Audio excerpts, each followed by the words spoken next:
Please, everybody, have a seat. Good morning.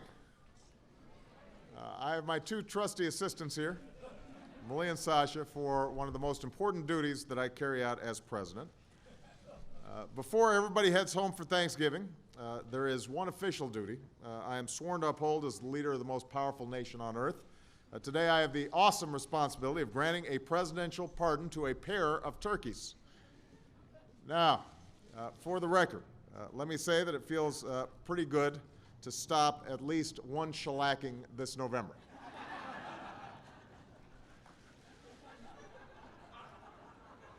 This year's national turkey goes by the name of Apple, and his feathered understudy is appropriately named Cider.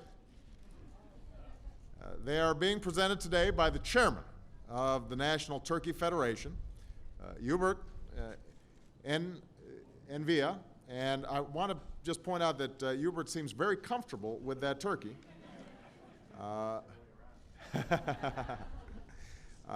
As well as the man who helped raise and handle them since birth, Ira Brister. Where's Ira? There's Ira. Give Ira a big round of applause for raising such outstanding turkeys. I want to thank you both for joining us here at the White House. Now, Apple and Cider came to us from the Foster Farms Wellsford Ranch, just outside of Modesto, California. Out of about 20,000 turkeys born at Foster's Farm this summer, 25 were selected for a final competition that involved strutting their stuff before a panel of judges with an eclectic mix of music playing in the background. It's kind of like a turkey version of Dancing with the Stars, except the stakes for the contestants was much higher. Only one pair would survive and win the big prize, life, and an all-expenses-paid trip to Washington, where they've been living it up on corn feed at the W Hotel. The W Hotel's really been putting them up. It's great advertising. Makes you want to stay at the W. And after today, Apple and Cider will spend their retirement at the same beautiful place our first president spent his, Mount Vernon, Virginia. So later this afternoon, our family will also deliver two turkeys who didn't quite make the cut to Martha's Table, which is an organization that does extraordinary work helping folks who are struggling here in D.C. And I want to thank the good people at Jandel's Turkey Farm in Orfield, Pennsylvania, who've now donated these turkeys 2 years in a row.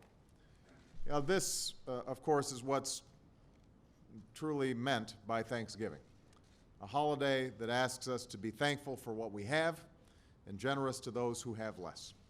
It's a time to spend with the ones we love and a chance to show compassion and concern to people we've never met.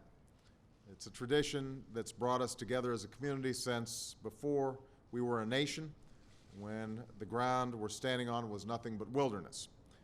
Now, back then, the simple act of survival was often the greatest blessing of all. And later, President Lincoln declared the first national day of Thanksgiving in the midst of the Civil War. During the depths of the Great Depression, local businesses gave donations and charities opened their doors to families who didn't have a place to celebrate Thanksgiving.